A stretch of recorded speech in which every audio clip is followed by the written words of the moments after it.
My new neighbors are from the cult. The last thing I want to do is make an enemy of them, so I decided to welcome them with some cookies. When they opened the door, I could see that they were very different from what I expected. They didn't have any furniture in their house. When I offered them my cookies, the woman looked at me for a few seconds in silence before speaking. "Thank you," she said. "These will be perfect for the ritual tonight." That sounded weird, but I just shrugged it off. It was probably just a figure of speech.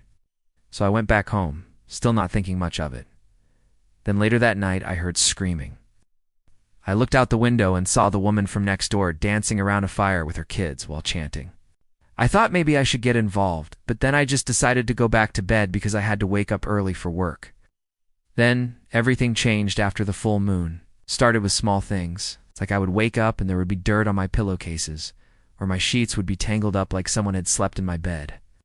Then one morning I woke up and found a dead rat on my doorstep. It was weird because we don't really have rats in this part of town. After that, more animals started showing up, like birds that had been chopped to death, or dogs that had been beaten with sticks until they died.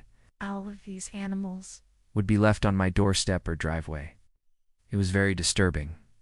But then, even stranger things started happening inside my house. For example, my water would turn black. I would look in my fridge, and all of my food would have gone bad overnight. Also, sometimes when I was eating or drinking, I felt something hard in my mouth. I would spit it out and find that it was a tooth, but these teeth were very strange. They weren't human teeth, and they weren't animal teeth either. They were kind of in between. Then one day I came home and found a note on my doormat. It said, "You must leave the firstborn son." What did it mean? Who was leaving who? I was confused. But then I remembered that I had 2 cats, which I adopted after finding them abandoned in a basket. One of the cats was ginger and the other was white. Could this message be about my cats? I hoped it wasn't. I loved my cats and wouldn't want anything to happen to them. That same night, I woke up to loud meowing. I went to check on my cats and saw that the white one had disappeared. I looked out the window and saw her on the lawn. She was meowing loudly and scratching at the window. But I couldn't let her back in because I was sure that if I did, she wouldn't survive the night. The next morning, I found another note on my mat. It said the offering is accepted. I got very scared. What if they were planning to harm my other cat? I spent the whole day hiding, waiting for them to come and knock on my door, but nothing happened. So I went to sleep without my cat that night. Of course, when I woke up, I found another note on my mat. It said, "It is time." I immediately rushed outside and saw that my ginger cat was missing. I was so worried about her, but I couldn't do anything. I called her name, but there was no reply. Then I knocked on my neighbor's door and asked them if they had seen my cat. They invited me in, and I finally noticed how dirty their house really was. There were spiders everywhere, and the place smelled terrible.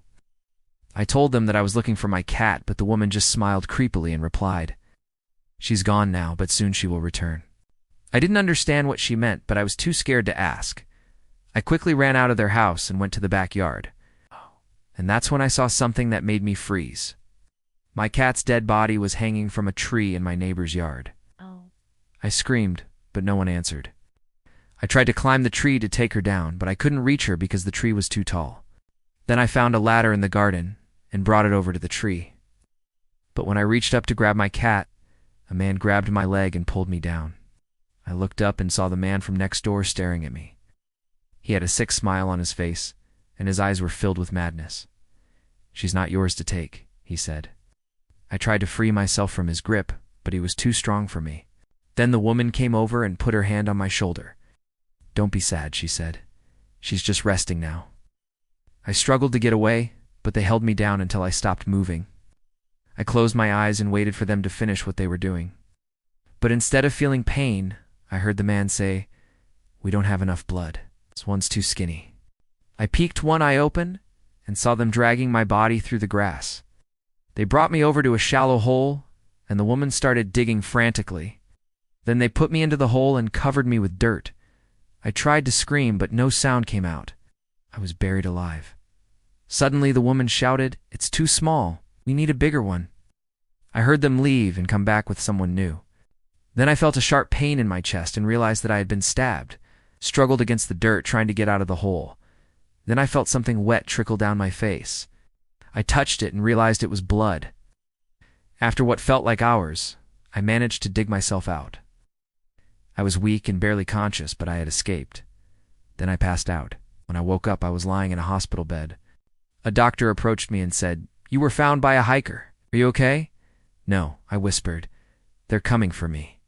The doctor didn't believe me when I told him about my neighbors and their creepy behavior. He probably thought that I was crazy.